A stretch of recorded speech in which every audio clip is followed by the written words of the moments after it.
Welcome, everybody. I'm Pebbles Turbyville. I'm the CEO for Horses and Humans Research Foundation. And just to give you a little bit of information about who we are, Horses and Humans Research Foundation has been around for 20 years, and we're all about the horse and human interaction. And with that, we fund research for horse and human interaction as well as horse well-being, but we're all about exploring it, educating others about the value of the relationship and the connection.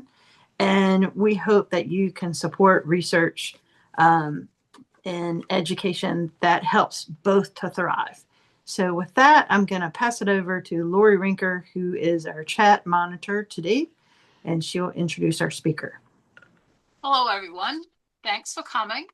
And I'd like to introduce Rebecca Husted, who is going to talk about resilience in emergencies, put the planning to purpose. And she also said that she's going to list all of her qualifications if you want to check them out, and that she's a big supporter of Horses and Humans Research Foundation, and she said, go check it out. So off to you, Rebecca. I'm tickled pink that so many people have contributed coming to this webinar. It's technically free, but a lot of people donated. I think we're over $500, Pebbles. Yes. Yay! It goes to good things. I know these people personally, and they are doing good things with this money. So there's who I am. If you're interested, the biggest thing is I'm married to the most awesome man on the planet who got my IT ready for tonight because I was having challenges with like the on-off switch. Anyway, you know how those things are. Been doing this for a long time, and I just want to help you guys get something out of what I've learned over my career, and hopefully it will help. I already told Chance, one of the people on the on the call, that there may be some difficult things that we're going to talk about tonight. I'll try not to be offensive to anybody or say the wrong thing. There are some photos or videos in here that may be difficult, but the biggest thing is I want to prepare you for changing the way you think about disasters and emergencies, because the problem with these things is it'll never happen to me, right? So our goal is tonight resilience. That's the big word, is resilience. And we want to be better at doing these kinds of things. All of you at some point in your life have been on some situation, might have been at school, might have been at work, where something went wrong. Maybe you were in a car wreck. And people start screaming and yelling and cursing and doing all the things and what I call running around like a chicken with my head cut off. But the point being, we just get out of control.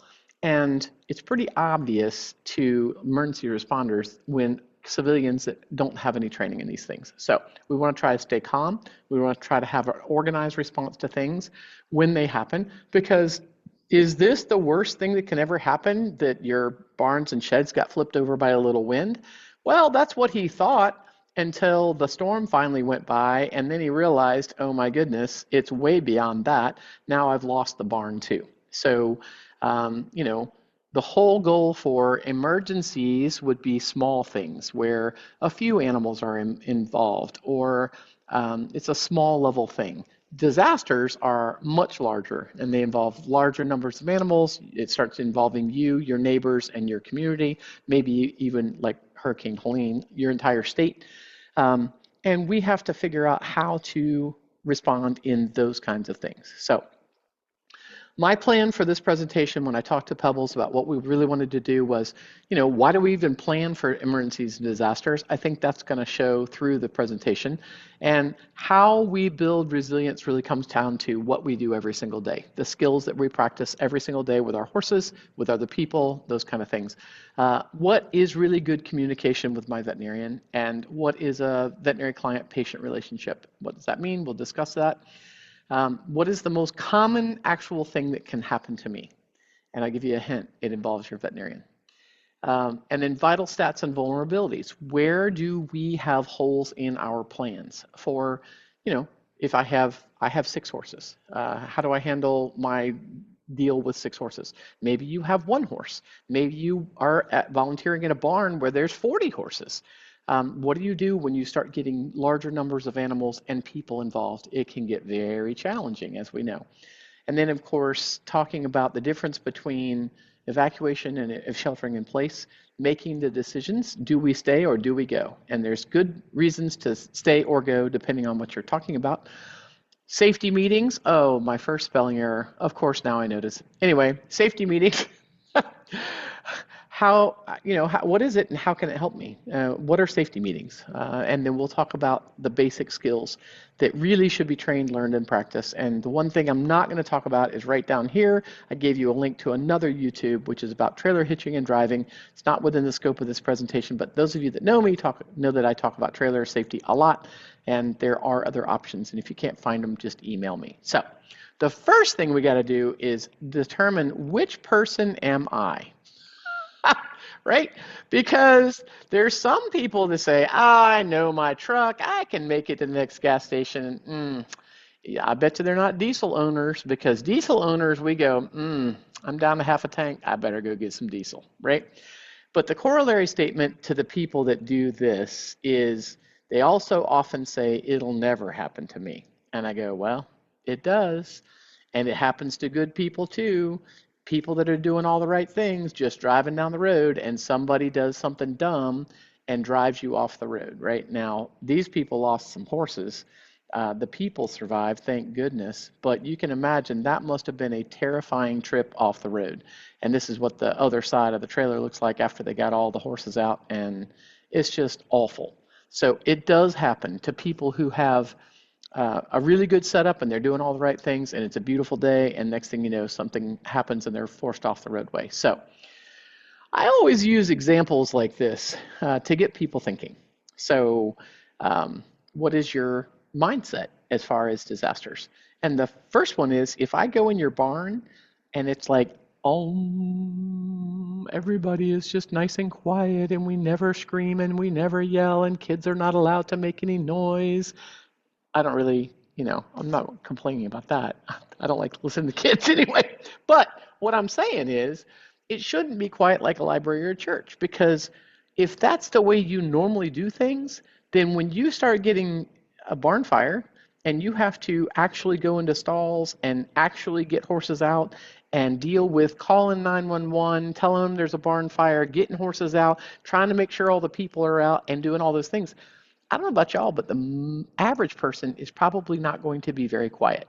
So having your barn like this is probably not the best idea, right? Horses should get used to having some excitement in a barn once in a while and not get stressed out by it, right? Because when we actually see the things that we do in large animal rescue, where people are having to lead horses down I can tell somebody has led this horse before. That's not exactly the way I'd prefer that he lead this horse, but this horse, even in an emergency situation, is doing the right things, saying, okay, I'll let you do this, right? So I'm not saying that we have to practice for that, but we should practice some of the lesser things. And what that comes down to for most people and most barns is having two basic ideas. Am I going to shelter in place, or am I going to evacuate? If I'm going to shelter in place, that would be things like the ice storm. For those of you that are just about one half the country, this weekend, if you haven't watched the news, if you've been too busy playing Candy Crush on your phone, I'm going to tell you, we're getting ready to have an ice storm across a lot of the country, right? So do we want to go anywhere? No, we want to go stay home. That's a really good chance to stay home and practice our shelter-in-place plan. But it's also a really good chance to practice, can I keep my water warm so my horses can drink? Can I keep my house warm so I don't freeze to death and have to put on 14 layers? And all those things, right? So how do I provide food to my animals under worst conditions? 2 inches of ice, as predicted here in Georgia, is going to be devastating to anybody that has animals, because you're not going to be able to drive to go check on your animals. So what are you going to do? That's a really good question, right? So, and then under shelter in place, we always talk about you have to be prepared to evacuate if catastrophic conditions present. So, example, you are staying at home because there's COVID. That was a really good example of a shelter in place disaster. You stayed at home. But then you realize one of your horses are really sick and the vet can't come to you. So then you have to evacuate to the veterinarian, right? So how do you do that under the conditions of COVID? Or how do you do that under the conditions of a natural disaster? It can be very challenging. And then, of course, evacuation. Everybody should be good at evacuation. At this point, for those of you that haven't been paying attention, there's not very many equine veterinarians left, right? We've done, there's lots of reasons for that. I have opinions about that, but I'm going to tell you that if you aren't able to put your horse in a trailer and get them to the veterinarian, you're going to start seeing problems with getting your animals treated, even under emergency situations. We're seeing more and more of that. So many times the vet will say, hey, put him in the trailer and bring him to me. And if you don't have a trailer or you don't have access to a trailer, if you're jumping through hoops at the last minute to get to a trailer, that's going to be a problem. And there other things are there. On many of my slides, I have a lot of information. This is a recorded version, so you can go back and you can take notes on your own. You can send me questions afterwards, and we'll also try to answer some questions at the very end. But yes, there is a lot of information on some of these slides. I encourage you guys to follow up and maybe even flip through the presentation later. So the other question is, if you have a plan, have you checked to make sure it's a good plan?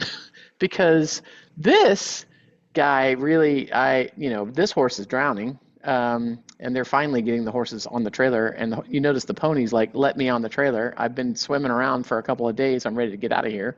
To me, this is egregious. We should have gotten those horses out a lot sooner, right? This one, they only had 2 hours notice, and this gal must have done her homework. I can tell, because she is riding one horse and leading 2 more. That's really hard to do. It's even for people that are good horse people, that is really challenging to do, particularly with emergency vehicles going by on the road and doing all the things while they're all trying to evacuate in one direction away from these wildfires. Very challenging to do. So make sure it's a good plan. And I don't know why she's having to do that. Maybe she didn't have a trailer. Maybe they didn't have enough trailer space. But anyway, so this is what I was talking about, daily best practices. Are you aware of what the normal TPRs are for all your horses?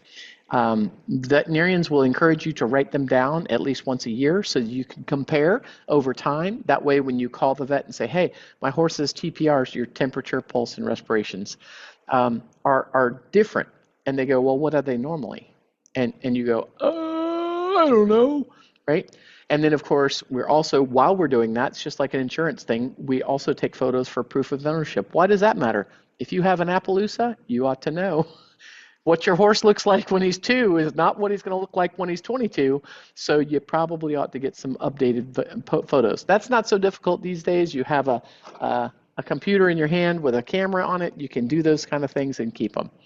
A veterinary client-patient relationship with your veterinarian. Do you work with your veterinarian on a regular basis? Do you do your vaccines, your physicals, your annual checks, wellness checks with your veterinarian? Then you will have a veterinary client-patient relationship. If you don't do those things, folks, if you're buying your shots at Tractor Supply and saving a couple of pennies, then you're going to have to get used to the concept of not being able to get a vet out on a Saturday night at 2 a.m. when you have an emergency, because they're going to be like, who are you? I don't know who you are. Well, you're my vet from 4 years ago. That don't fly, folks. There's legal reasons for having a veterinary client-patient relationship. Talk to your vet about it, or do some Googling. Having first aid kits. We're going to talk about that in a little more detail here. Making sure you got the Coggins and those kinds of things. You got to have a veterinarian involved to do those kind of things. Do you check your animals twice a day? A lot of people don't. It's amazing. With technical large animal emergency rescue, we occasionally get called to things and they go, well, I saw him 2 days ago and now he's in the mud. Well, how long has he been there? I don't know. I haven't checked on him in 2 days. What?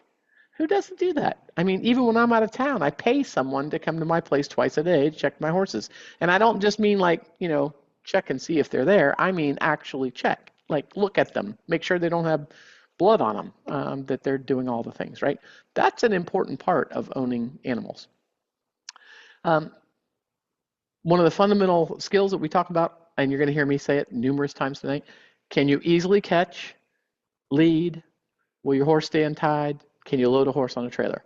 Those are fundamental skills for any horse. It's also a fundamental skill to make sure your horse has a job the rest of his life. Horses with those skills, people love those kind of horses because they can get caught, they lead, they're safe, they stand tied, they get on trailers when asked, all the kind of things. If you got to practice, you got to practice.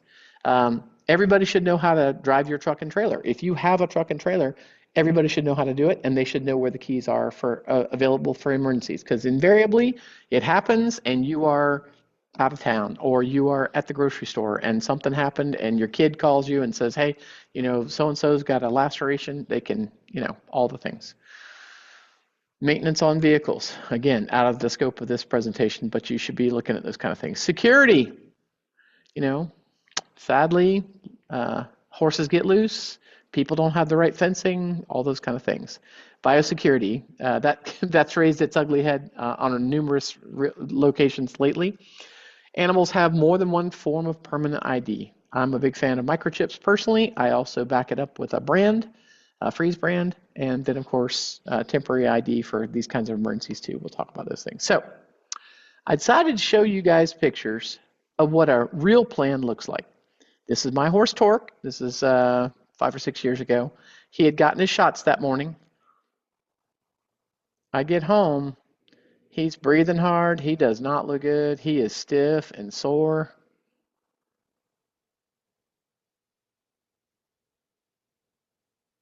So what do? First of all, I get this video, and then I send this video to my vet, and then I do some TPRs, temperature, pulse, and respiration, and I send that information to my vet. And I said, what do? What should I do? Before I give Banamine or before I give anything or do anything to the horse, I asked my vet for what I should be doing. And she said, give him 10 cc's of Banamine IV now, load him up, bring him. Who is screen sharing? Somebody just started doing screen sharing.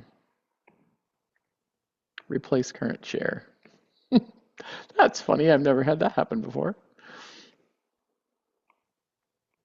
Okay, I got it back down. Anyway, so she said bring him, and I brought him, and it turns out that was all that was the problem, and she was able to check him out and send him home with no challenges, right? So having that relationship with your vet where you can say, hey, this is what's going on, these are the TPRs, this is the conditions, here's a short video, that's amazing. And veterinarians love it because then they have an idea what's actually going on instead of what you're telling them, right? So write down your TPRs. I took this at 10:20.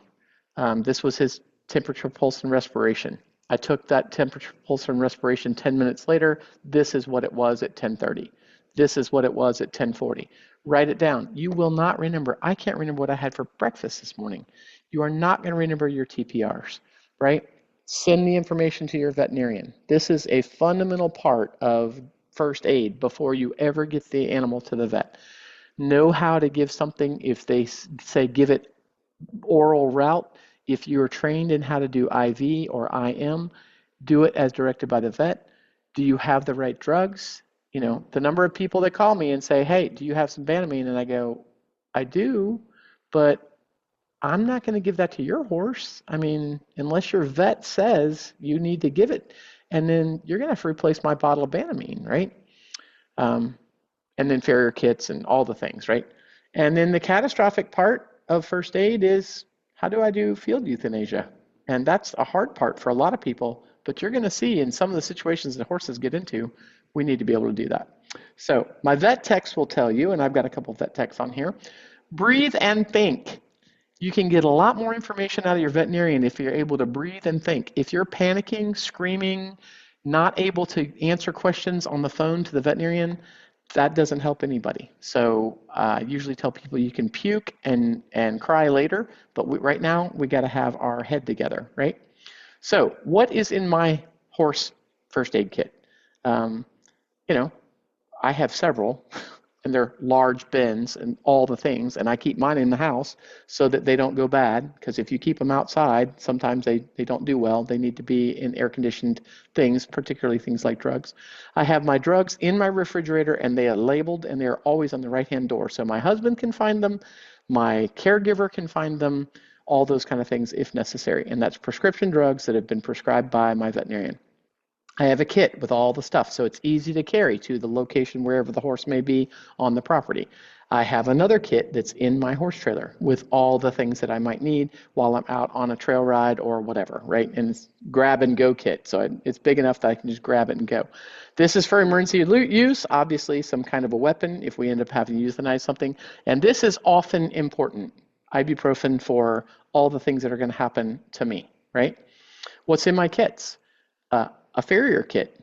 Do I need to pull a shoe? Do I need to do something to stabilize the horse's foot, right? Add something, subtract something. We're not pulling anything out of the bottom of the foot. You guys know that, right? But sometimes I have to do something like pull a shoe to make the horse safe. All the other things, digital thermometers, gloves. Do you have a stethoscope? Folks, you don't have to be brilliant anymore at counting these things. Some of these stethoscopes are, I swear to God, they've got AI involved. They will tell you what the heart rate is. You don't have to be worried about, I can't hear the lubbed up or whatever. Just get one of those, you spend $400 on a blanket, spend $200 on one of these really nice scopes. You'd be amazed what you can do with it. Ice boots. Many times your vet's going to say, you need to put him on a trailer and bring him to me, but he's already got a temperature and all those things. Can you cool his legs? Ice boots, those are always in my freezer. I always have a pair in my freezer so I can put them on the horse. It can't hurt, it might help, and it looks great on TV, right? Ask your vet.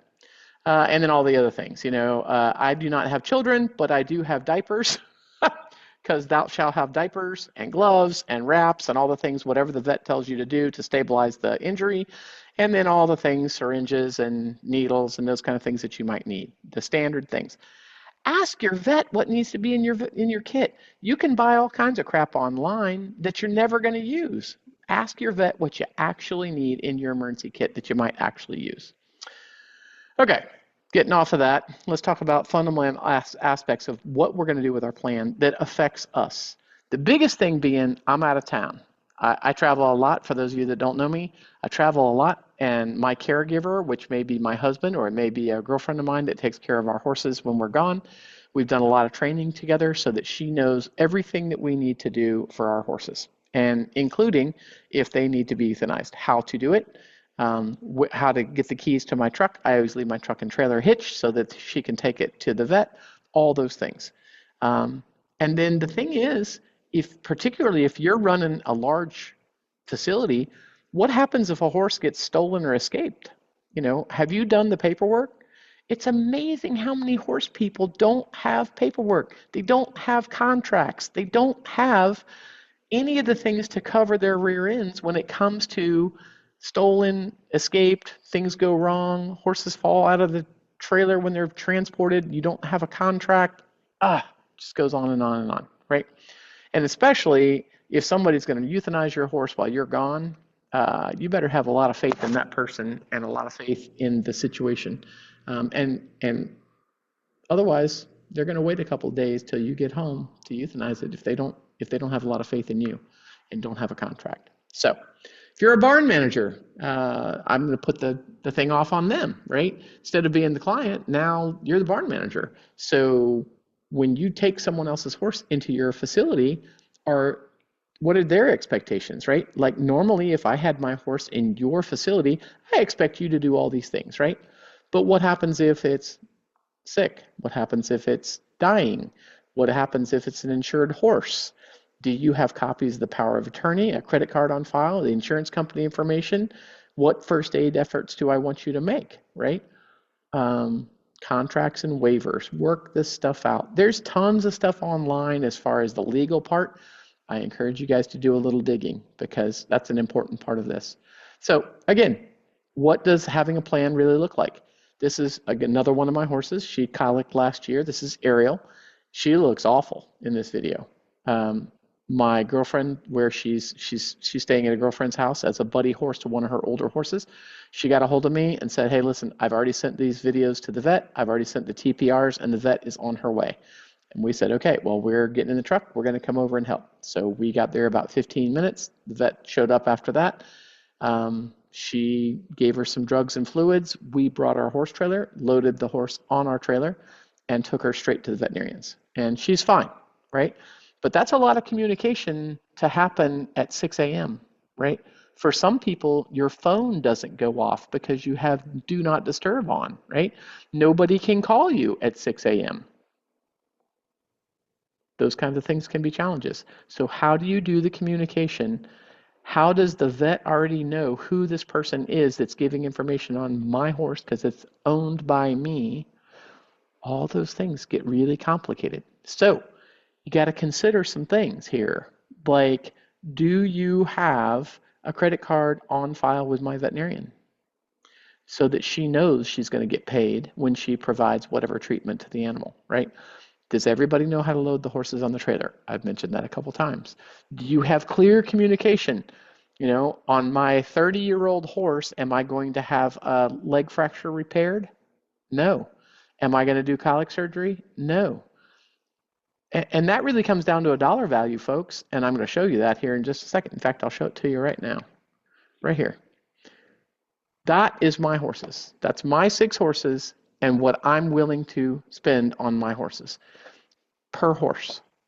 So people go, oh my God, Rebecca, you've had all these horses and you love these horses. I do, but I also have to be, I cannot go into debt. I cannot be financially destroyed by having a problem. And the way to think about it is, if all those horses somehow were in some kind of a theoretical emergency where every single one of them was injured and had to spend $5,000 on each one of them, that adds up to $30,000. How many of you guys can just dump $30,000 on your horses right now? And a lot of people say, oh, I would put it on my credit card. You may be financially destroyed after that, right?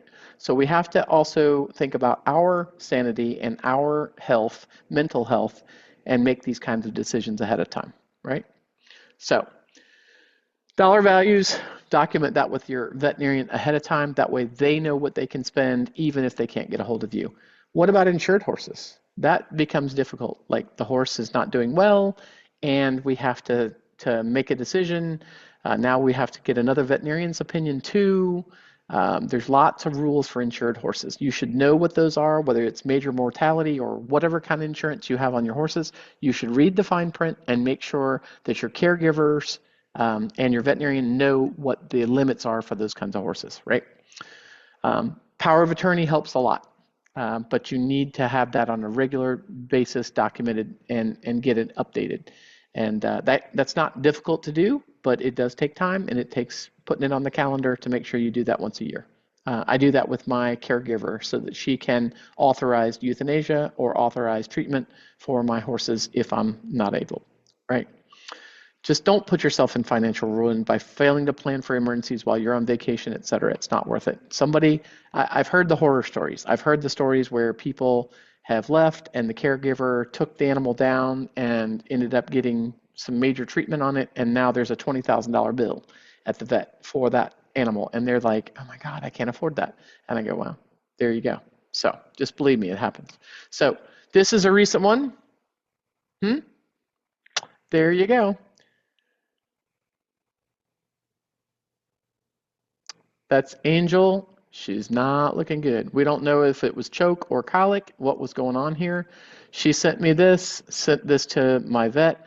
I'm out of town, Mark's out of town with me, and the vet says, hey, bring her to me. And my girlfriend, Lisa, got her on the trailer, transported her to the clinic, had the veterinarian evaluator for whatever reason. In this case, it was a magical trailer to ride, which is great. We love it when those things happen. She'd had some fluids and she stayed home over there one night, but she was fine the next day. So yay. We love those kind of things. But can you imagine what that's like to try to do while I was out in Tennessee with my father who had just passed, trying to coordinate all this? That required people that you can trust that know what they're doing to make these kind of things happen, right? So if you have insurance on your facility or your house or your horses or all those things, folks, you have to read the fine print. The number of people that have a barn fire and their place burns to the ground and then they tell me, oh man, I wish I would have known.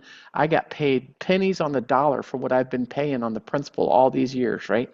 Read the fine print. What does it actually cover?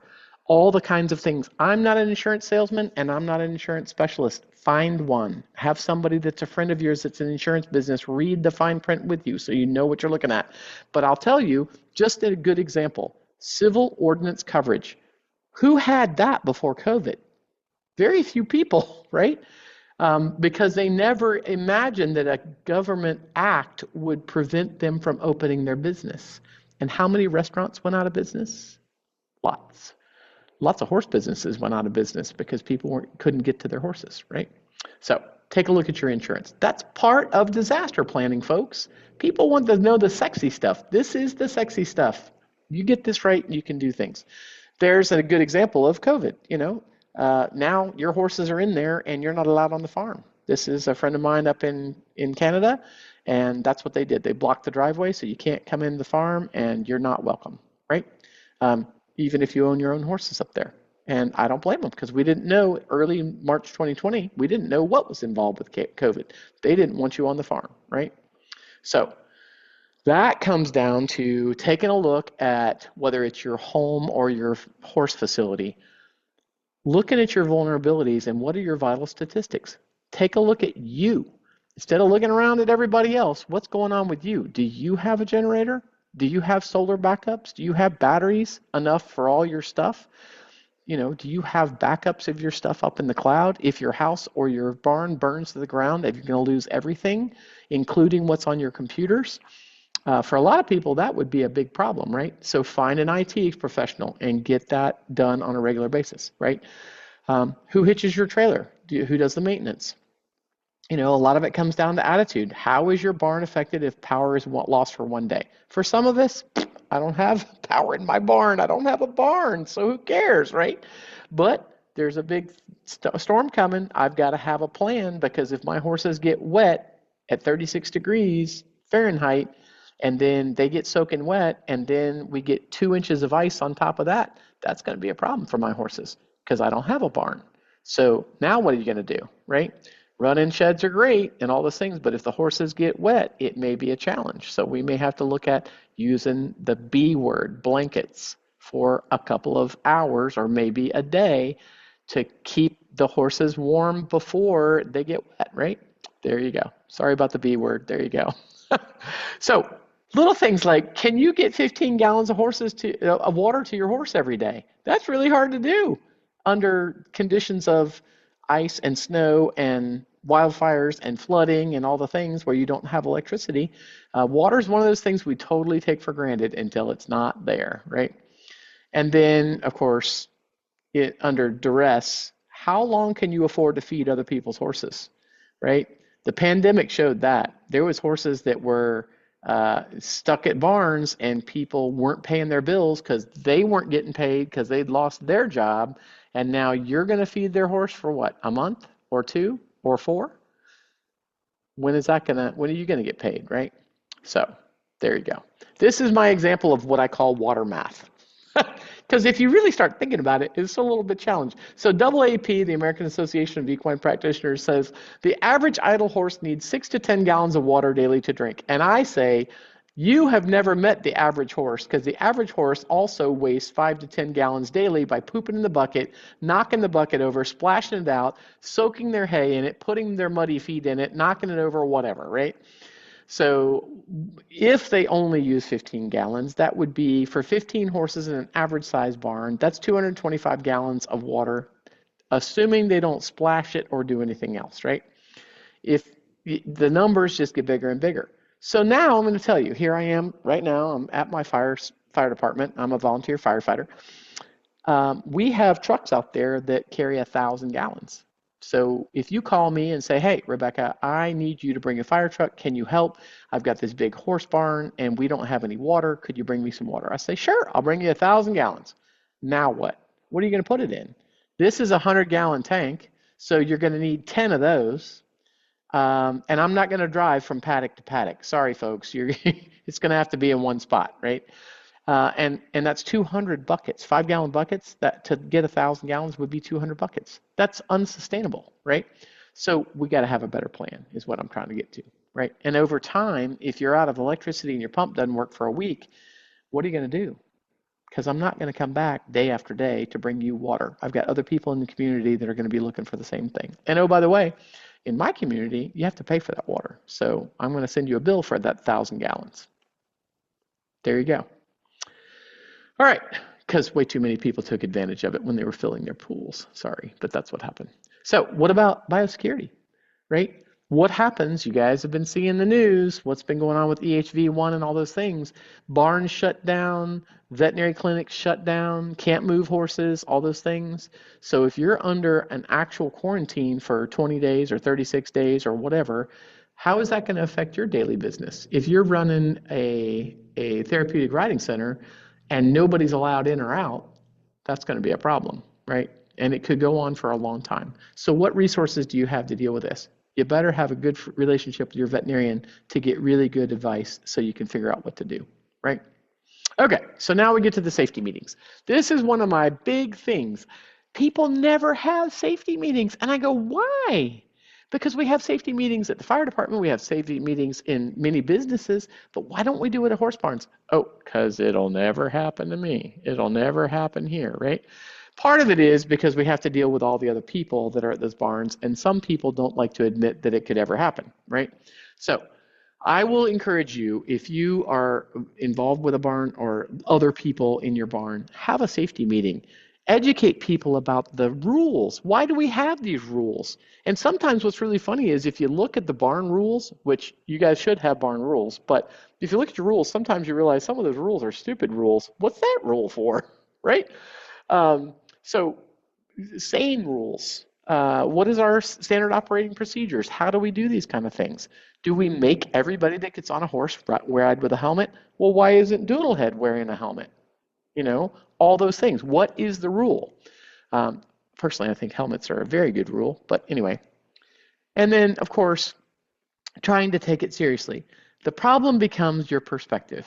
I always hear from barn managers, oh my God, these boarders, they are always asking for me to spend money on all this crap, and I don't need it, right?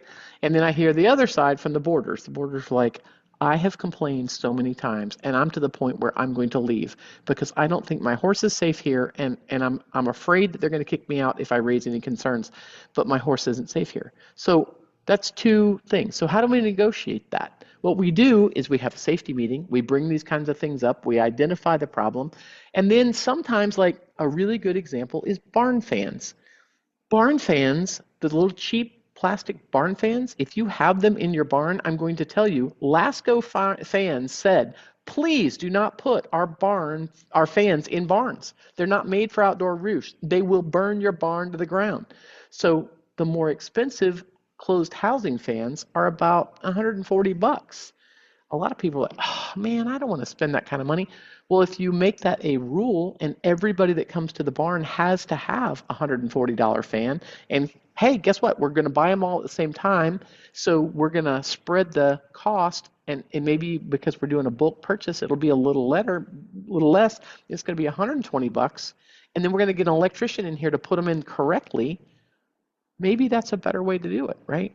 Because when people realize what the hazard is, maybe they'll take it more seriously. That's just a good example of how we can do those kind of things and implement new changes and new equipment that's better and safer for us and for our animals that are in there. And then, of course, my old favorite, there's my poor husband having to do these things. Practice leading our horses in strange places by twos. How are they calm and respectful when they're being led? All those kind of things. He looks very worried there.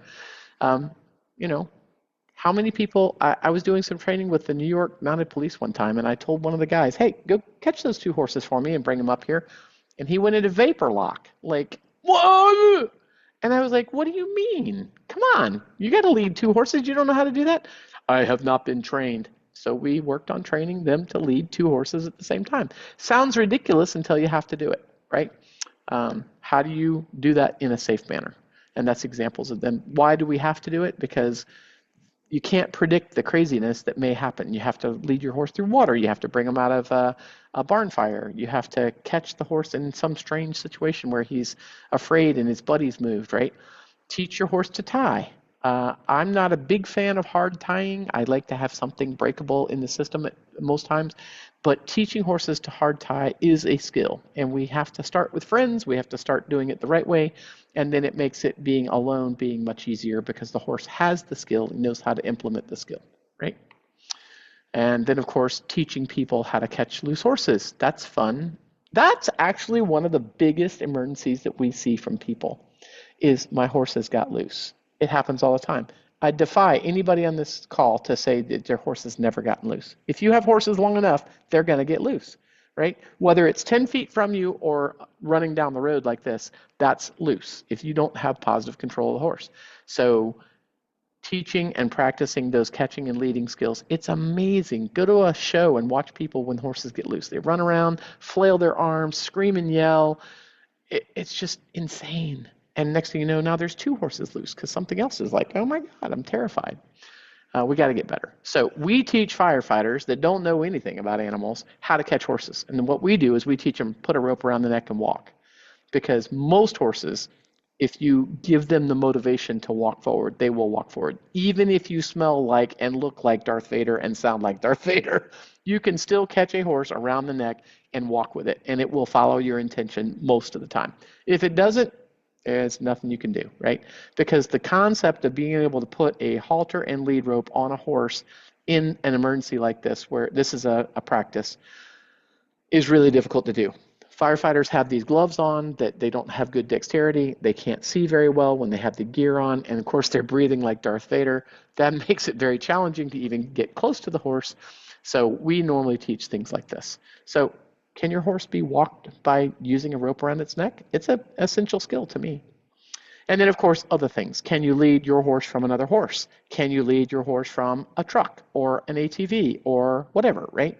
This is one of my friends, and he's zooming by with his horses just trotting along behind the ATV. He does this on a regular basis, and you don't think you need to do that until you get in a situation where you need to be able to do that and do it safely. So you got to practice. Why? Because you never know, right? Here's some flooding. I can't remember exactly where this was. I think it's in Texas. And here they are leading their horses out from vehicles. People are holding the ropes on the horses. I promise you, probably these horses never done this before. Here's somebody leading 2 horses at the same time. Here's catching a loose horse. All the things. Your horses need to be flexible and capable of doing those kind of things under duress. And of course, you know this young lady right here, in the picture it doesn't show it, but I guarantee you, if that was me, I would be huffing and puffing and worried and scared because what's behind me is rolling, right? And probably my facility is potentially burning to the ground, and I may be losing my home too. So your brain is a little bit busy, and the horses are like, okay, Mom, I'll walk along with you, right? That's what we want. And if for no other reason, when people say it never happens, this is one that happened a couple years ago at Little Creek Farm in Atlanta, Georgia. I've been using it ever since. Why? Because 24 horses got out, and they enacted a good plan. It was sort of a crazy plan, but that actually worked. And I was just like, wow, look at you guys. The horses get loose. You will notice that this young man has on jammies and Crocs or flip-flops or something here. And I got a chance to meet him a couple of weeks after this happened. And I said, hey, isn't that you? He said, yeah. And I said, can I just ask about the jammies and the flip-flops?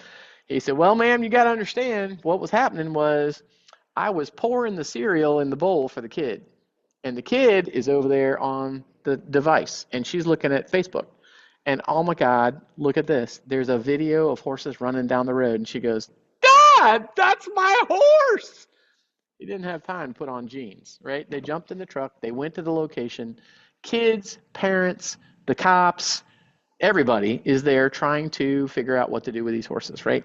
Fortunately, they brought some halters and lead ropes, and they were able to convince the horses to stop and eat the grass on the side of the road, and they did. They caught them, and that is 24 horses being led back up the interstate. This is a cop car. He's backing up. He's got his lights on and backing up the road, and they are leading 24 horses up the interstate about a quarter mile. And you know what that makes me do? You guys are awesome, because it was awesome, right? They got away with it. And I said, well, I mean, that's sort of dangerous, right? And they're like, yeah, but loading 24 horses on the side of the road is really freaking dangerous too. And I was like, you got me there. You're right. Because some of these horses might not want to load on the horse, and all the things. We're trying to limit the exposure on the side of the road. So what is your escaped horses plan? That is really, if you can do this, you can do any of the other things, right? Do you have people that know what's the plan? Are they going to go get some buckets with feed? Are they going to communicate with 911 and their friends to help come get the horses? All the things. If you can do this like they did, then you have succeeded. Because the things that people do when they're, quote, trying to evacuate are legion, right? These are not really the best practices for doing all the things, but people do. Oh, that's Alabama.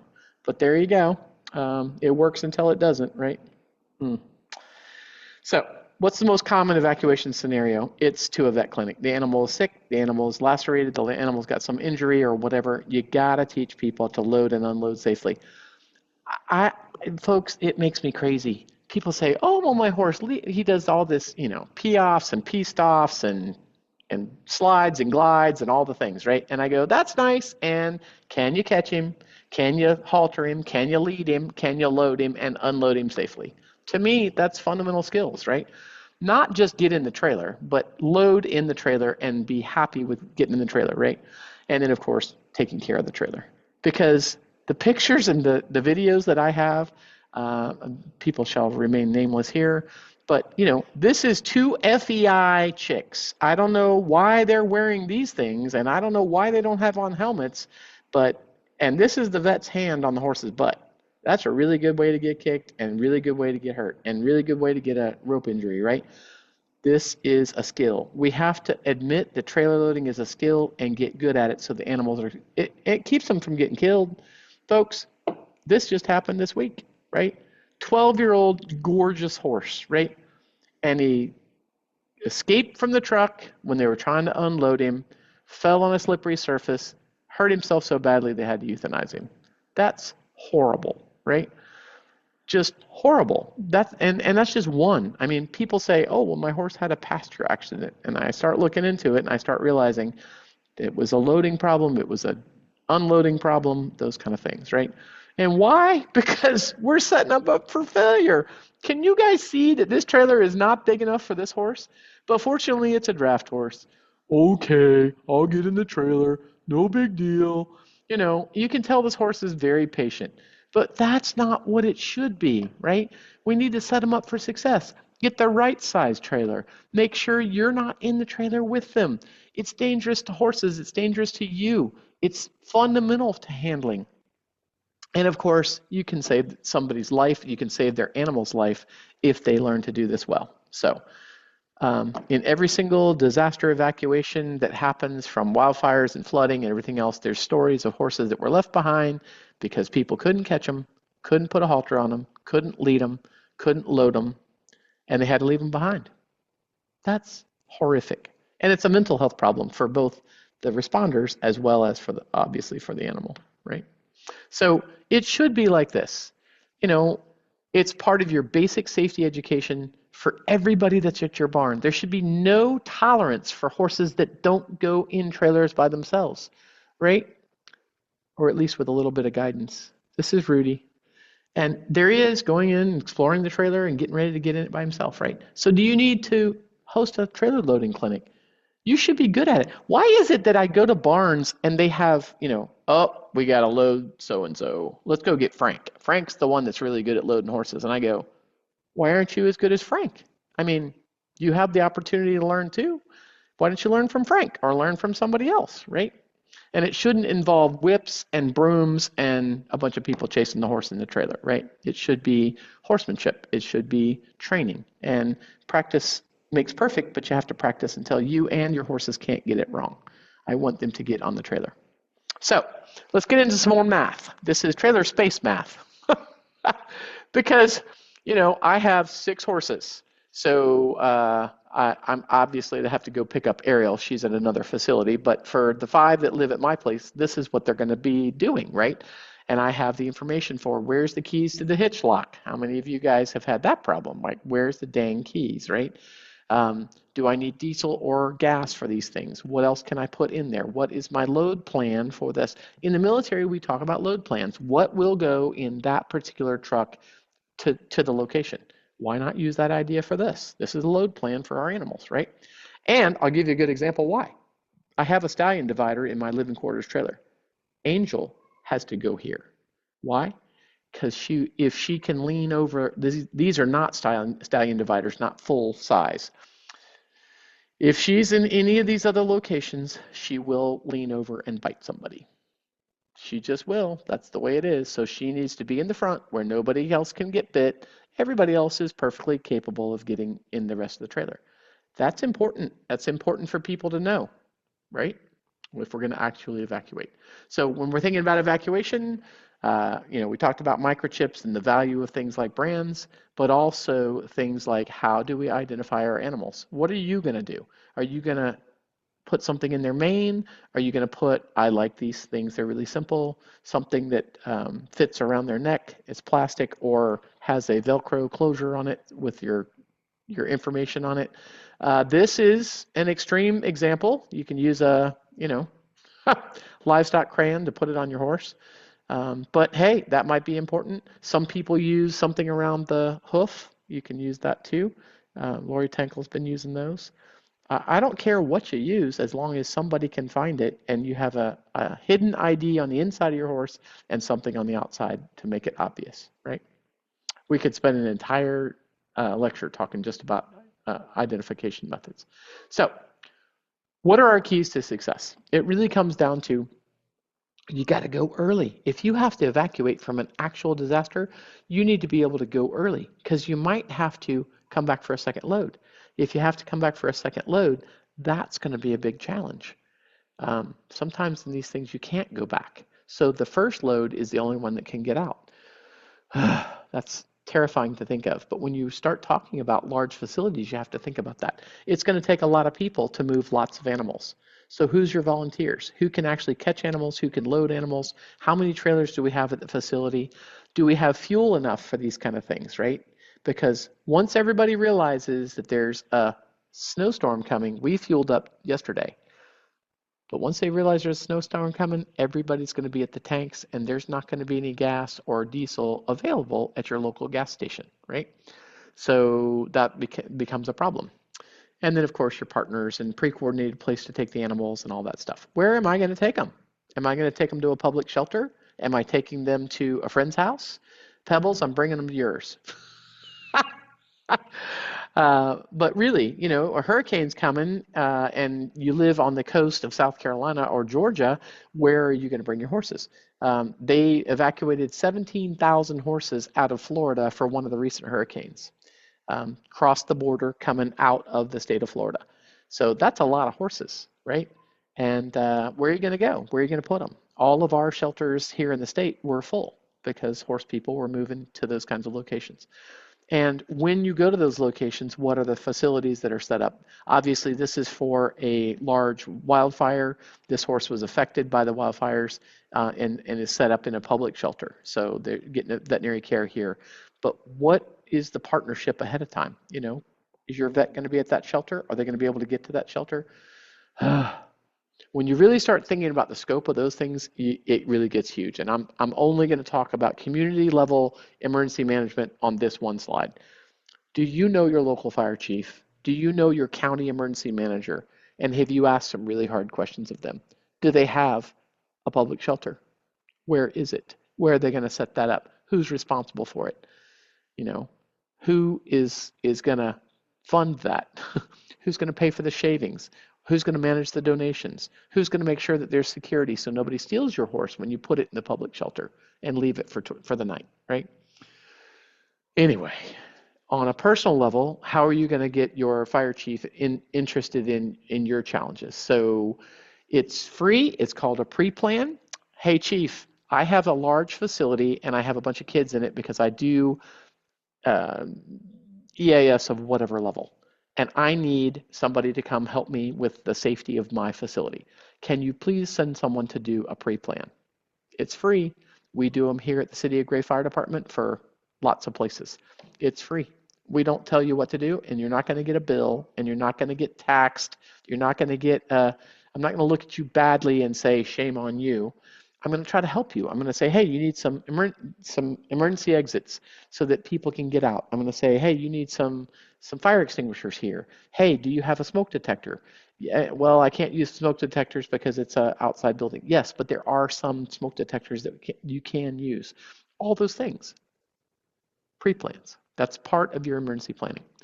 And then, of course, getting involved in your community, being part of the solutions. So it's not just them, it's us, right? We are they. And you're on the resource list. So you tell your emergency manager, hey, sheriff's office can call me if you have loose horses in the area. I will help try to catch them, or I will bring a trailer and try to help load the cattle that are loose on the side of the road before they get hit by a car. Here's my phone number, right? Getting involved in your operations plan for your community, wherever it may be. So the last thing is emergency evacuation. You got to have a practice. So practice if you actually do it. And it's really hard to get places to do this, but I've gotten a few over the years to actually do it. An unannounced drill. Hey, there's a wildfire coming and we've got 2 hours. What are we going to do? And actually load the feed, the hay, load the horses in trailers, and actually take them to another place. Wow. Can you imagine how difficult that is? Years ago, I had to do it. A TV show was trying to document how long it took. And they actually came to our place when I was married to Tomas, my ex-husband, and they spent 2 hours. It took us 2 hours. We thought we were ready, and it still took us 2 hours. Catch the dog, catch the cat. Do you guys know what cats do when they know something's different? They ain't easy to catch because they go, sounds like we're going to the vet or something, right? So catching the cats, catching the dogs, loading the feed, hitching the trailer. I know people that it takes them 30 minutes to hitch their trailer, right? So you hitch the trailer, make sure you got everything. And what I tell people, if you're actually practicing for an evacuation, you need to take everything that's important to you. And that may be your parents' ashes, your safe, all the stuff that's in your safe, the emergency stuff, because emergency planners will tell you if they're telling you to get out because of a hurricane, a wildfire, flooding, those kind of things, you need to take everything because it won't be there when you get back, right? You're lying to yourself if you're thinking, oh, it'll be fine. Okay, just talk to the people that lived through Hurricane Helene and the wildfires in LA and it goes on and on and on, right? Making a list. As you do those practices, you make a list. What went right? What went wrong? This is what we do in the military. I was in the military for 28 years, and we did lots of planning. The plan is never what survives the actual impact, but the plan is also very important. So you got to make a checklist for yourself. What's actually relevant to you? What is the way out? How do you get out? If they block that road, I got to go out this way. Where am I going to go to get to my shelter? Now I have to go around my mouth to get to my rear end, right? Sorry for some of my isms. They're sort of funny because just the way I explain things. Anyway, traffic, all the kinds of things, and you got to go early. So is it possible if you don't want to do it with live animals, could you just put stuffed animals in those stalls and evacuate them? That solves the problems with getting people hurt, right? And just drive to the stockyard and unload everything, right? How would you actually do it? How long does it take? What else is involved? And then, of course, doing all the other things you could do too. Hail, we got a hailstorm this month. We got a barn fire. We need to evacuate from barn fire just out into the yard, right? Lots of things outside the scope of this presentation, but lots of things you could do. And then let's get to the hard part. Full disclosure, I'm not shooting anything on this video, okay? This is an animal that we got called to. We ended up having to euthanize her because the vet said, hey, this animal's suffering. She's got a broken shoulder. There's nothing to save here. Please put her out of her misery. Do you have a plan for that, guys? Nobody wants to shoot their own horse. But under duress, you can't let them suffer. Who's going to do that for you? So do you have a plan? And that really requires a plan, like somebody who knows how to do those things, somebody has the right equipment, somebody that has had some training in those kinds of things. That is called having a true plan. because it happens to me on a regular basis. This is one locally. This lady called the sheriff's department. She called animal control. She called, this horse had been down for 12 hours. He is dying. And she couldn't get anybody to shoot it. We call that better a year, a month, a day too early than even 1 minute too late. This animal was 12 hours too late. So of course we went over. I do not have a video, but that's my husband putting him out of his misery, right? How to do it properly if you had to. I've got some other videos that can help you with those kind of things, and there's lots of information online. So before you get to that point, if you're really going to implement a good plan and you're going to be resilient, let's plan a good last day. This is my girlfriend's horse. He has cancer on his back leg. It's not operable. He's an older horse. She can't afford it. So guess what? He came to my house. He had a great last day. He got to eat all the grass. The next morning, I met the vet. She didn't want to have to be there. I met the vet. I gave him 10 gallons of grain. It's hard to eat 10 gallons of grain, but he's a big fat Appaloosa, and he was able to eat most of it. He went happy. We had a good last day. Folks, make those October decisions. Think about it. Talk to your vet how to do these things.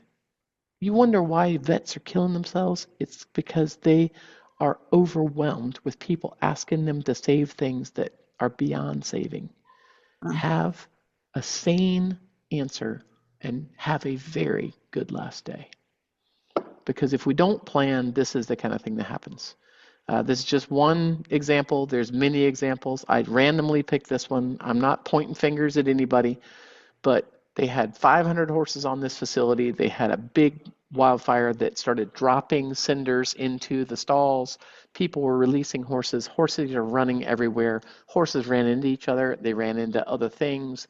They fought. They had sex in public. They did all the things that the horses do when they're running around doing these kind of things. People got hurt.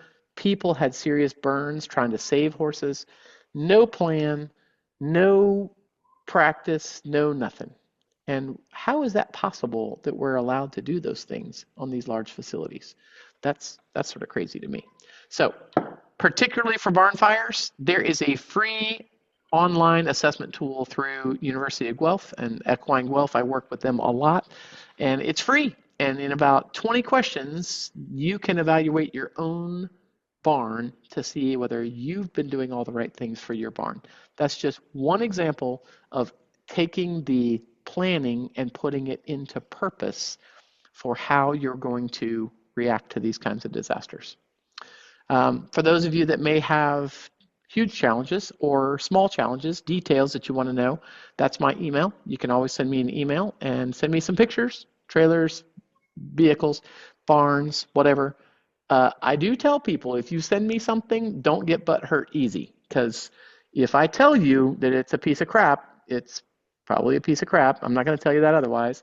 If I tell you that there's some things that you could do to do a better job, then there's some things you could do to do a better job. This is not an awful thing, but it could use some help with some other things, right? So I will try to be as politically correct as possible, but don't get too easily injured if I tell you the truth. If you're looking for some resources, these are some of the resources that I encourage. There is a technical large animal emergency rescue textbook out there. There's also a new one called The Emergency Triage of the Horse, Rolf Radcliffe. And guess who has chapter 34 about decision making in large animal rescue situations in that vet textbook. And then, of course, there's a Facebook study group for large animal rescue and a webinar series, including links to this one. Once it's up, will be on that free playlist of YouTube videos. And Lori, I think we are up for questions. Well, I think that you have covered it so very well. I have no questions in the chat, and I have to say, I wrote down, oh, I have one now, because I wrote down some, and I think you covered them all. But I do have one. Why doesn't the horse industry require licensing for people who want to own horses? We require licensing for people who want to drive a car, motorcycle, or truck. Why not the same for horses? Horses are a lot more complicated to know how to operate safely, and furthermore are sentient beings and could suffer greatly when people don't know what they're doing. Is this a crazy idea? No, it's not a crazy idea at all. I absolutely agree, and I wish they did it before they had children too. We need training, we need education on how to do these things, and sadly the amount of education that most people get for horses is, I'm going to quote Pat Pirelli. I know some people have opinions about that, but he has a really good quote. He said, "They teach it to, kick it to go, yank it to stop, and that's just not what we need to know about horses. We need to know a lot about behavior and ethology. We need to know about welfare, what makes horses happy versus what makes us happy. That's an important part, and I didn't even get a chance to touch on that. But whoever that person is absolutely spot on. We need to take um, it's called social license, right? Our entire industry is being looked at very hard by members of the public for some of the egregious things that they have seen people doing. And the more you see of how people handle horses, the more you go, oh my God, I don't want to be associated with that. And that's sad, because what it does is it takes people out of our industry, and there are potential for being wonderful options in our industry, but most of them don't include big bits, big spurs, and whips, and all the other crazy things that people do to animals. And France actually just did that. They are Mm-hmm. requiring licensing of horse Mm-hmm. owners. So there is Yes. some of it happening worldwide. So there is hope. There's I also some of the European countries that have huge taxes for owning animals. So, if you own a stallion in Germany, you're going to pay a lot of money every year of tax on that animal just because he has testicles. It may be a different fee if he's a gelding, and mares the same way. That's one way that they limit some of the things that people do with animals and how many they get. a couple comments too. Thank you for your military service. Great Oh, presentation. thank you. One observation is not all fire departments will bring water, paid or not. Call ahead and find out what your options are if you need water in an emergency. That's right. Yes, absolutely. If you've got a minor thing, even here in our department, if we had to go out in the ice, we would tell you, I'm sorry, we're not coming. Absolutely. And some departments have hard rules about that. Good point. Another question, determine and agree on the chain of command in your barn, who makes what decisions when owners and barn managers aren't available, and define the roles, responsibilities, and limitations. Beautiful. Absolutely. Who, I see a lot of these kinds of things because there are human foibles and human challenges, like you said, in who's in charge. And who's in charge for one situation may not be what's in charge for another situation. And when you have the owner who often controls the purse strings, and then you have the barn manager, and then the folks that are working with them, that can, oof, man, that's a challenge. We also deal a lot with founder syndrome. I don't know if you guys do, but we deal with that a lot. Founder syndrome is one of those things where somebody owns a facility and they've owned it for a long time. They've done really good things, and all of a sudden they're starting to have problems. They just don't understand why. Well, it probably has a lot to do with looking in the mirror because you're not responding to some of the things that you need to fix. But that's just human. That's just one of those things. Somebody agrees with you, says founder syndrome is the worst. Yeah. I do have a question. I think that it's sometimes hard to get your community involved or try to educate. On my story, a scary story with my husband was a firefighter. Went after he was dispatching too. He went to a call with a horse trailer accident, and the vet was not very helpful. He ended up knowing the fire department, and he kind of took over the situation and got the horse out. But sometimes the person that you think should be the one that knows best might not be. And how can you do the best for the horse and try to educate? Yeah, that is a huge situation that we see. If you have, for example, a horse that's down in the stall, and you get a picture and video, send it to your vet, and say, hey, my horse is down in the stall. He's cast against the wall. Maybe it's something as simple as just rolling him over, right? And so now you got to get some help because rolling one horse by yourself is difficult to do. You get some help in there and you roll him over. And everything goes great, and he stands up and walks away, yay. But that's not always that happens. Now we realize, oh, he's down and cast because he's colicking. So now we've got to get him to the vet, and it starts getting more and more complicated.